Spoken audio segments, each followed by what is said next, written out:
to another video. And in today's video, we're going to be checking out some spooky animations for October. And if you guys are new to the channel, subscribe and turn those notifications on so you never miss out on the next episode. And yeah, hope you guys are enjoying it. So yeah, let's get right into it. When I was 5 going on 6, I dressed up as Pennywise the Clown for Halloween. I wore the costume all day due to my school letting us wear them for parties in our classes. When we were dismissed from school, my father met me with a pleasant surprise. He was dressed in a yellow raincoat and had a hat on, and he was Georgie from the movie It.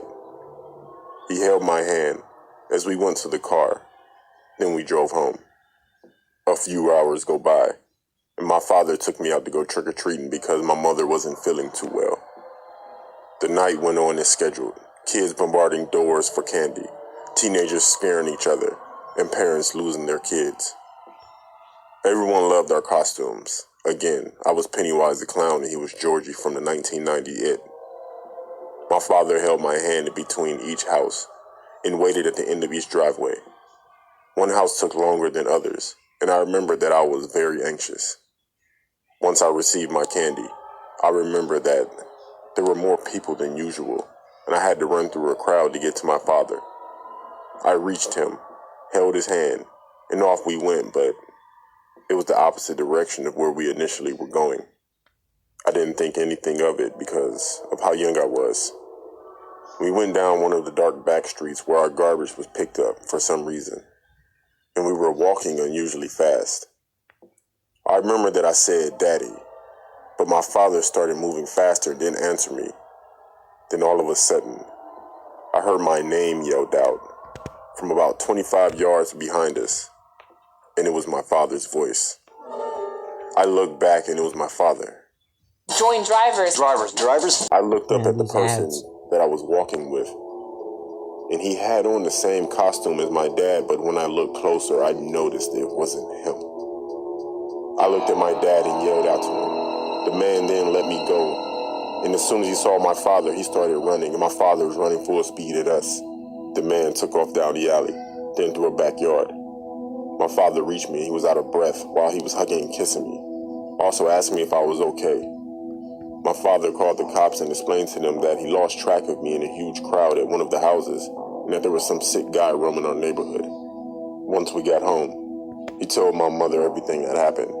He told her that a crowd gathered and some random guy with some costume, the same as him, walked up to him while I approached the porch. He told her that the guy said I was a cute kid. They wanted to just snatch me up in a joking manner. Then the crowd gathered even more, and he lost track of me until he saw us turn the corner onto the back street, and that's when he started to run after us and yell my name. Now looking back, I bet my father was losing his mind and probably wanted to kill that guy when he saw us together.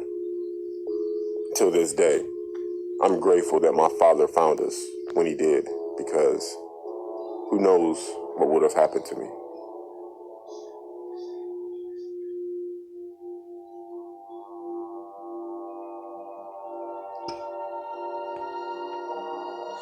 When I was a kid, I loved Halloween. I went trick-or-treating up until I was 12. My last time going trick-or-treating, I went with my friend Drew. He loved Halloween as much as I did. This Halloween, everyone seemed more wild than usual, but it was Halloween, and that's how teenagers act, I guess.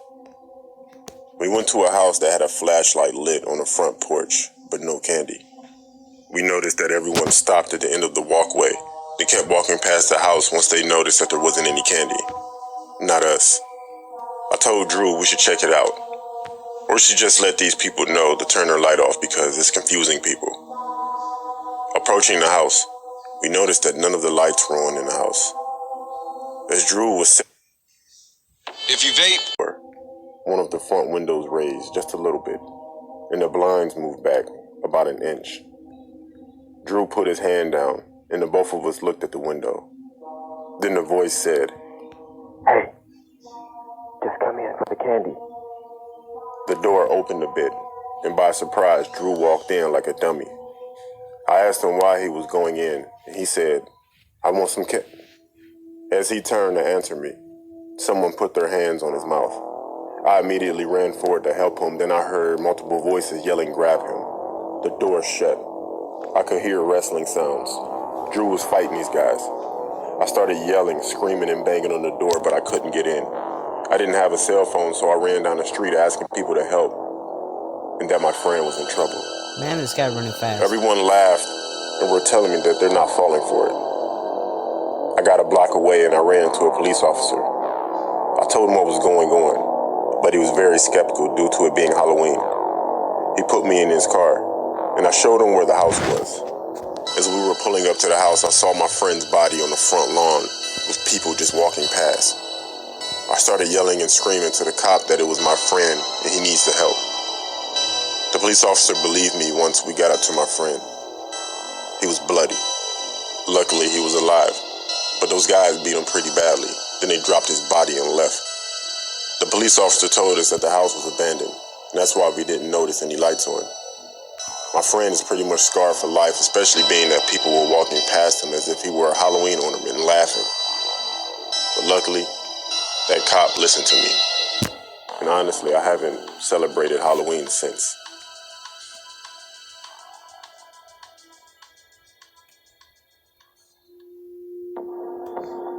Man.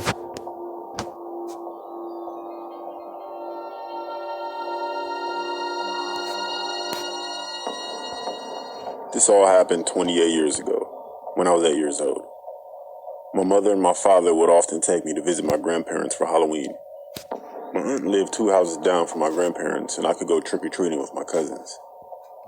Between my grandparents' place and my aunt's place, there was an old, dilapidated house. We always skipped it when we went trick-or-treating Halloween night because the woman who lived there gave us the creeps. She was very big, like a huge woman. She was over 6 feet tall and wore chains around her neck and heavy work boots. There was obviously something very wrong with her. Whenever we went back and forth between my aunt's place and my grandparents' place, we always had to run past the woman's house because she was always standing at her windows watching us. It was so creepy that we never dared to run past her house alone. Sometimes the big woman would be outside of her house, watering the garden or scrubbing the windows. When we ran past, she would shout and yell at us. She would tell us that the devil was coming for us. We told the adults about her, but they just told us to leave her alone and stay away from her. One Halloween, we were going trick-or-treating with my other older cousins, and they dared us to go to the big woman's house and knock on her door. I remember being so afraid, but I didn't want to look like a coward, so I agreed. Dressed in our Halloween costumes, we walked up to her driveway and rang the doorbell. Suddenly, there was a lot of banging and slamming noises coming from the house. We were frightened, and I was about to run away when the door creaked open. The woman was standing there in the dim light. She was holding something in her hands, but when we saw what it was, we all ran screaming down the driveway. It looked like a human head. When we got home, we were all shaking and out of breath. Some of the younger kids were crying. The adults asked us what was wrong, and when we told them what we had seen, they just laughed at us, and they didn't take it serious. My grandfather said it was just a Halloween prop, and my grandmother told us we shouldn't be bothering that woman. After we all calmed down, we went outside again and continued trick-or-treating. However, we stayed away from that big woman's house. About a month later, my father got a phone call from my grandparents. They said that the big woman who lived next door had attacked my aunt. My aunt had just came home from shopping. She was carrying her groceries in one arm, and she had my baby cousin in her other arm. Just as she got to her front door, the big woman appeared out of nowhere. She had a rope saw and put it around my aunt's neck. My aunt flipped out and immediately dropped the groceries along with my baby cousin. My aunt managed to get her hands around the rope saw. She started kicking her front door with her feet as she struggled. Her husband heard all of the commotion, and when he saw what was happening, he ran outside and got the woman off of my aunt.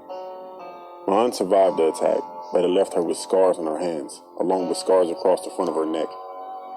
Of course, the police were called, and they arrested the big woman.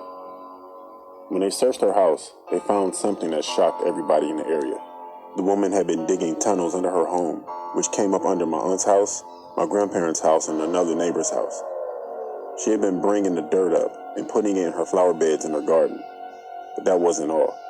The most chilling discovery was that she had also built some kind of shrine under her house with candles and other stuff on it. At the center of the shrine was a real human head. Needless to say, it was the same head that we saw when we went trick-or-treating on Halloween night. She had already murdered one woman, and my aunt almost became the next severed head in her collection. The night before Halloween of 2006, I was walking down the sidewalk to my friend's house. As I was making my way down the sidewalk, I saw And it's like moving across the street a little ways in front of me. Oh, also, guys, these are like top 6 scary animations. So we just watched how many? Like 2. This is the 3rd one for today. So yeah, this is gonna be the last one we're gonna watch.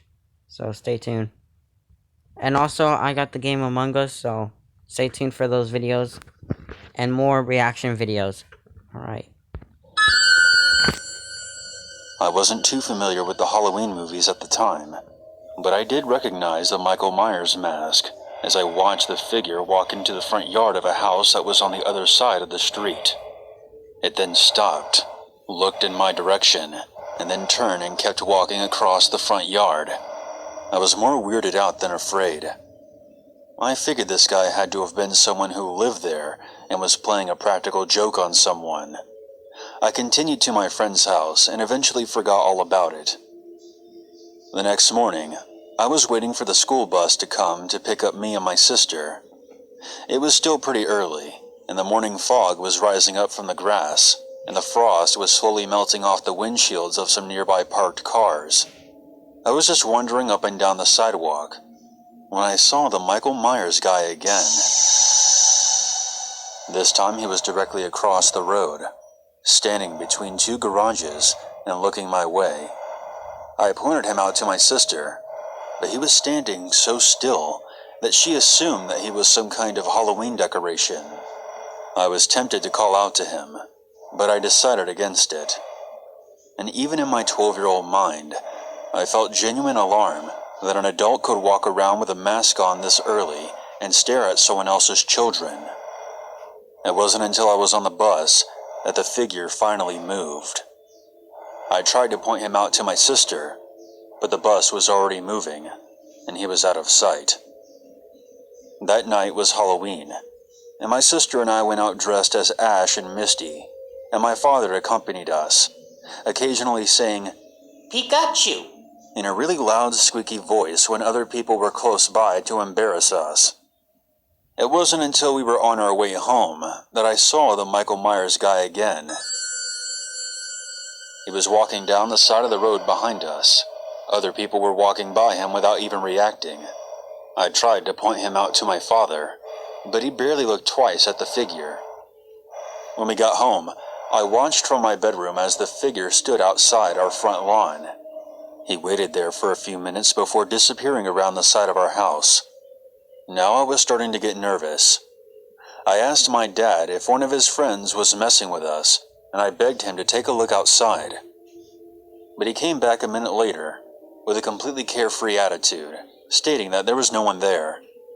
Later that night, my sister crept into my room and whispered that there was someone outside of her bedroom window. Instead of calling out to my parents, who were both asleep, I grabbed my flashlight and followed her back to her room. I told her not to turn on any lights.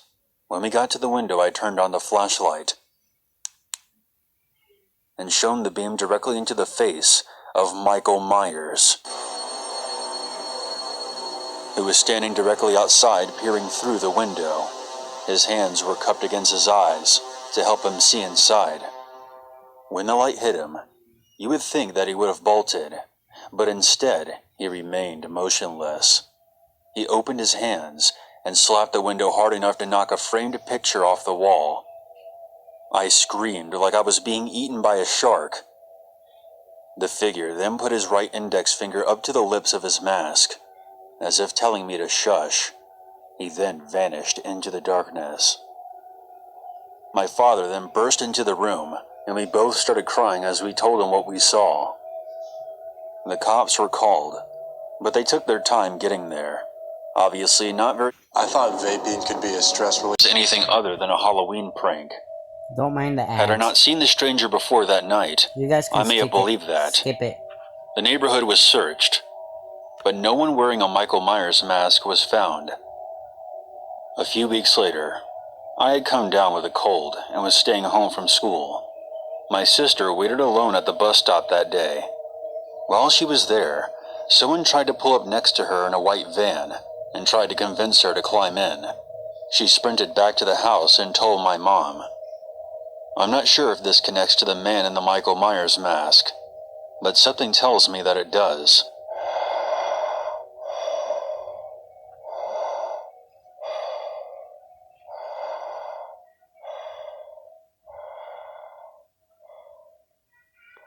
Man.